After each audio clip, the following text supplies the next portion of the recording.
Tips dari gue adalah bagaimana caranya supaya bisa ikut orang jual martabak padahal kalian nggak kenal ya. Nah, yang pertama kalian pakai teknik.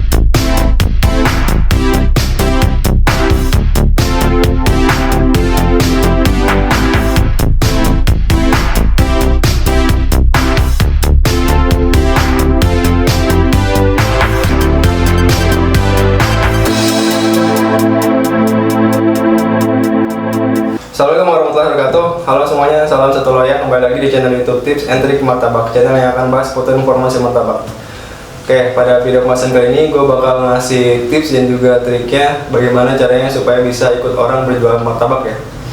Jadi di sini kondisinya adalah teman-teman belum punya saudara atau nggak ada saudara atau teman ya yang jual martabak. Nah, itu gimana caranya supaya bisa ikut orang nih berjualan?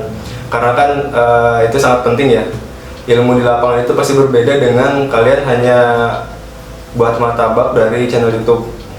Nanti gue bakal ngasih tahu tips dan juga triknya dan juga nanti pengalaman gue ketika di lapangan seperti apa. Oke, jadi buat teman-teman bisa disimak sampai video selesai. Oke, yang pertama tips dari gue adalah bagaimana caranya supaya bisa ikut orang jual martabak padahal kalian nggak kenal ya. Nah, yang pertama kalian pakai teknik sisi pendekatan ya. Jadi kalian jadi pelanggan tetapnya. Kalian sebelum ikut orang, sebelum menentukan gue pengen jadi karyawan ini, kalian istilahnya bandingin dulu martabak mana yang paling enak di tempat kalian tinggal. Ketika kalian sudah ketemu, maka selanjutnya adalah kalian jadi pelanggan tetap. Jadi pelanggan tetap kalian beli terus ke dia, ya minimal seminggu sekali selalu beli, juga ajak ngobrol jadi supaya akrab ya, sekalian bertanya bagaimana caranya buat martabak gitu kan.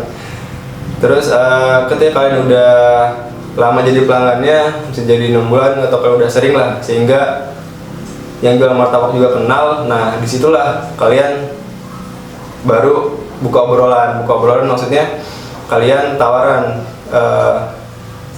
bang bisa ikut jual martabak nggak gitu, tapi nggak perlu digaji, nggak apa-apa. Nah, jadi kendala orang yang berjualan martabak itu yang di gerobak adalah susah untuk menggaji karena keuntungan juga nggak terlalu besar ya. Kalau gaji orang kan bakal susah. Nah, kalian pakai teknik kalian nggak harus digaji. Yang kalian harus adalah kalian cari ilmunya, tapi harus siap-siap ya. Kalau misalnya nggak digaji itu harus siap-siap kerja 8 jam tanpa digaji. Tapi kalian dibalas dengan ilmu yang jauh lebih berharga dibanding gaji dari karyawan ini ya, martabak. Jadi buat teman-teman, jadilah pelanggan tetap. Kemudian ketika udah kenal, udah akrab, buka obrolan, kalian tawarkan diri dan kalian kasih pemanis ya obrolannya, yaitu gak usah digaji, nggak apa-apa, yang penting bisa ikut jualan. Nah, di situ kalian bakal dapat poinnya, karena seorang pedagang martabak itu bakal sangat kebantu kalau misalnya ada yang ikut berjualan, apalagi kalau nggak digaji. Cuma nanti kesulitannya adalah kalian belum tentu dikasih 100% resepnya. Ya minimal kalian tahu teknik-tekniknya, jadi di lapangan itu seperti apa. Intinya adalah kalian belajar di lapangan seperti apa, sehingga kalian punya pengalaman ya ketika kalian nanti mau berjualan martabak. Di situ juga kalian pasti kan tahu ya adonan-adonan dasarnya seperti apa. Terus juga kalian kalau jadi karyawan baru itu diajarin cuma ngelipet box dulu ya paling. Terus kalian belajar tekniknya, dan biasanya poinnya adalah kalian dapat adonan sisa. Nah, adonan sisa itu bisa kalian praktekkan di situ untungnya. Jadi kalian bisa praktek tiap hari dengan adonan sisa itu tanpa kalian harus keluar modal buat latihan. Oke, paling kalau udah jadi orang kepercayaan, bisa udah 1 tahun ya, kayak waktu gue itu ya, gue juga sama pakai teknik gak digaji. Ketika udah 1 tahun, baru gue dikasih tahu resepnya. Jadi emang cukup lama. Ya selama tahun itu kalian gak digaji, ya gimana ngerasain bayangannya. Tapi puas gitu dengan hasilnya. Oke, itu yang pertama. Yang kedua adalah kalian bisa cari lowongan sebagai karyawan martabak ya di internet. Biasanya kalian kalau mau yang lebih gampang adalah ke akun Instagram. Di situ bakal banyak akun-akun penjual martabak yang mencantumkan nomor HP ya. Kontak kalian bisa bertanya di situ apakah ada lowongan jadi pedagang martabak. Oke, paling awalnya kalian akan dijawab nggak ada lowongan, tapi kalian nomornya udah tercantum di situ. Paling nanti akan dihubungi di kemudian hari jika ada lowongan. Nah, kalian sambil cari-cari tempat yang lain. Nanti ketika ada lowongan kalian bakal dipanggil. Nah, itu adalah cara yang kedua. Sebisa mungkin sih kalau misalkan udah pernah ikut jual martabak di gerobak ya, kalian harus ikut juga jual martabak di kios. Jadi nanti ilmunya itu kan bakal beda ya ketika jual di gerobak sama di kios.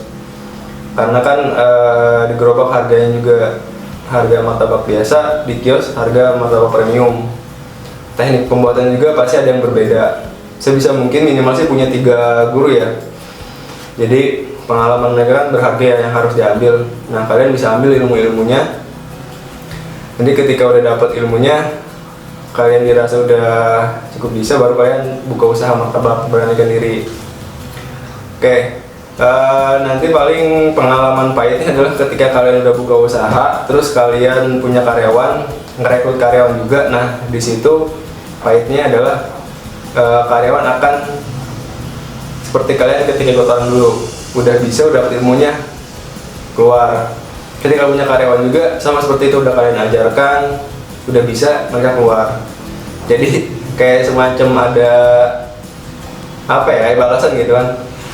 Gue juga sama dulu ikut orang, udah bisa keluar. Dia punya karyawan, mereka udah bisa, udah gue ajarin ya, udah lama-lama keluar juga. Nah, itu paling pahitnya di situ. Oke, tadi gue udah ngejelasin mengenai tips dan juga triknya ya, supaya bisa ikut orang berjualan meskipun kalian nggak punya saudara atau nggak punya kenalan. Itu caranya gimana. Nah, ini bisa jadi tambahan informasi buat teman-teman yang pengen terjun langsung ya, jadi karyawan di lapangan seperti apa sebelum kalian buka usaha.